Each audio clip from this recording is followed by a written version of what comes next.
What's up YouTube, Demonks here today and welcome to part 1 of my predictions of E3 2017, where I'll be breaking down all the individual press conferences that are appearing at E3 and giving my thoughts on what might be shown during those events. So I'll be covering EA, Microsoft, Ubisoft, Sony, and Nintendo. But as you can tell from the title, we're starting with EA. So at the EA press conference, I think the main game they're going to focus on is Star Wars Battlefront 2. Now the first Star Wars Battlefront reboot, it was alright. The game did disappoint me in some areas when it came down to single player.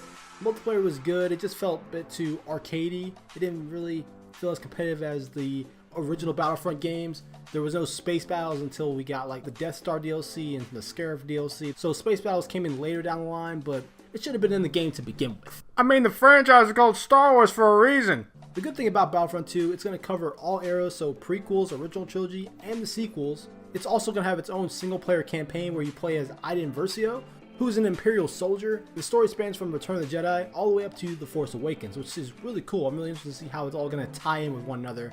We didn't get any official gameplay at Star Wars Celebration, but I'm guessing during the EA press conference we're going to get a full gameplay trailer. Maybe it will even be playable on the show floor, but we'll have to wait and see.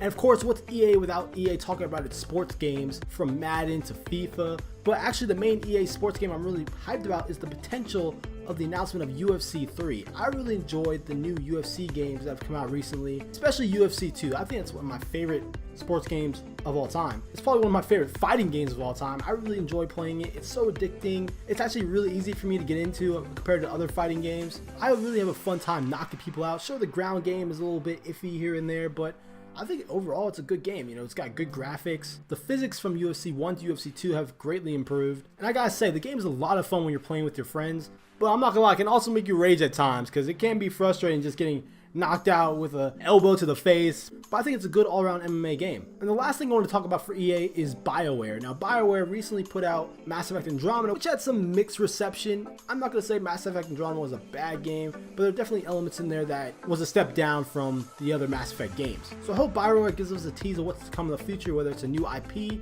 or maybe even a Star Wars RPG, like maybe a revamped Old Republic game. I think that'd be fantastic. Honestly, I think the best route for Bioware is to create a whole new IP. That way they can bring in more creative effort into the game and wouldn't have to be judged on previous installments. But what do you guys think in the comment section down below? What are you guys looking forward to during the EA press conference? Like and subscribe for more content to me on E3 and other games in general. I'm Demonx. I'll see you in the future.